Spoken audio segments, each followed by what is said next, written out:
ముఖ్యంగా యంత్రాలను తయారు చేసేటప్పుడు రాగిని ఎక్కువగా ఉపయోగిస్తూ ఉంటారంటారు గురుజీ, ఎందుకు?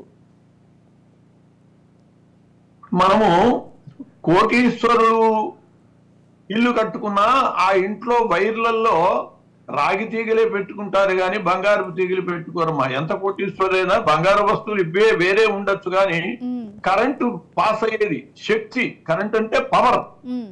ఈ శక్తిని ప్రసరింపజేసేటటువంటి శక్తి రాగికి ఎక్కువగా ఉంటుంది. అందువల్లనే రాగి తీగలే మనం కరెంట్ లో వాడినట్లుగానే ఈ యంత్రాన్ని కూడా ఇది పవర్ కాబట్టి, శక్తి కాబట్టి, ఈ శక్తిని ఆకర్షించేటటువంటి మంత్రాన్ని తనలో ఆకర్షించుకునేటటువంటి శక్తి కూడా రాగికి ఉన్నది కాబట్టి రాగి యంత్రాన్ని ముఖ్యంగా వినియోగిస్తారు. శుద్ధి కోసమని అలాగే సిద్ధి కోసమని సువర్ణం కూడా బంగారుమయమైనటువంటిది సాక్షాత్తు ఆ వస్తువుతో సమానం ఏదైనా. అందువల్లనే స్వర్ణ సీతని చేయించుకున్నాడు శ్రీరామచంద్రుడు. అశ్వమేధ యాగం చేయదలుచుకున్నప్పుడు అప్పటికే సీతాదేవిని అడవుల్లో వదిలిపెట్టడం జరిగింది. మళ్ళీ పెళ్లి చేసుకోమని సలహా చెప్పారు. మళ్ళీ పెళ్లి చేసుకోను, ఏకపత్ని వ్రతుణ్ణి నేను అని చెప్పి ఆయన బంగారపు సీతను తయారు చేసుకున్నాడు. బంగారపు అంటే సాక్షాత్తుగా సీతే లెక్క. అట్లా ఆ యంత్రమందు బంగారాన్ని నిక్షిప్తం చేయడం వల్ల దానికి ఒక పరిపూర్ణత వస్తుంది. అలాగే ఈ యంత్రాలకు కూడా సువర్ణ లేపనం, కోటింగ్, బంగారు తో లేపనం కూడా చేయించడం జరిగింది. ఆ రాగి యంత్రము ఆ శక్తికి, దానికి తోడు సువర్ణము, ఇలా మిళితమైనటువంటి యంత్రం ఇది. గురుగారు, మీరు పంపించిన యంత్రానికి మొత్తంగా మీరు సదాక్షరి జపాన్ని మాత్రమే చేశారా, లేదంటే రామ్ అనే బీజాక్షర మంత్రాన్ని కూడా జపించి దీనికి యంత్రానికి మీరు ఆ పవర్ఫుల్నెస్ అనేది ఇచ్చారా? రామ్ అనే బీజాక్షరం కూడా షడక్షరితో ఉంటుందమ్మా, అప్పుడే దానికి పరిపూర్ణత. రామ మంత్రము తారక మంత్రం అంటారు. షడక్షరి రామ తారక షడక్షరి మహామంత్ర జపం అని అంటారు దాన్ని. తారకం అంటే తరింపజేసేది. మంత్రాలు 7 కోట్ల మంత్రాలు ఉన్నాయి. 7 కోటి మహామంత్రా చిత్త విభ్రమకారకా. ఈ 7 కోట్ల మంత్రాలు కూడా మనస్సుకి వైక్లభ్యం కలిగిస్తూ ఉంటాయి.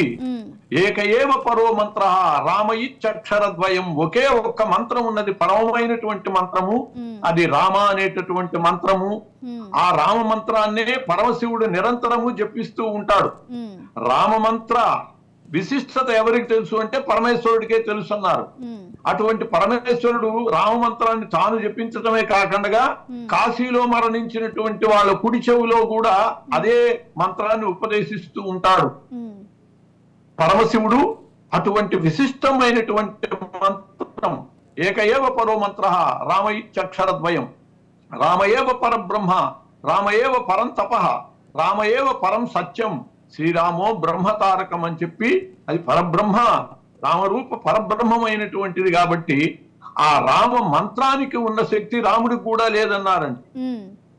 నీతో నాకు పనేమిరా రఘువతి, నీ నామమే గల్గగా అన్నాడు ఒక కవి.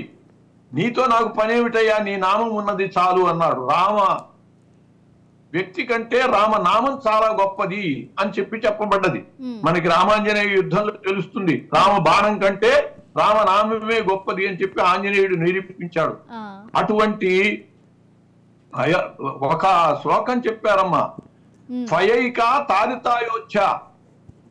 రామ, నీ వల్ల ఒక అయోధ్య ఉద్ధరింపబడ్డదయ్యా. నామ్నాతు భువనత్రయం, నీ నామం వల్ల ముల్లోకాలు ఉద్ధరింపబడుతున్నాయి అని చెప్పారు. అటువంటిది రామ శబ్దము, అటువంటిది రామ మంత్రము.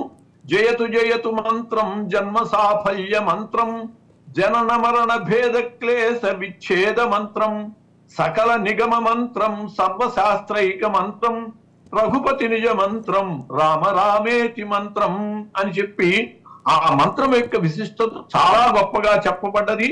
అటువంటి మంత్రంతో కూడినటువంటి యంత్రము మన రామలల బాలరాముని క్రింద ప్రతిష్ఠితమవుతూ ఉన్నది.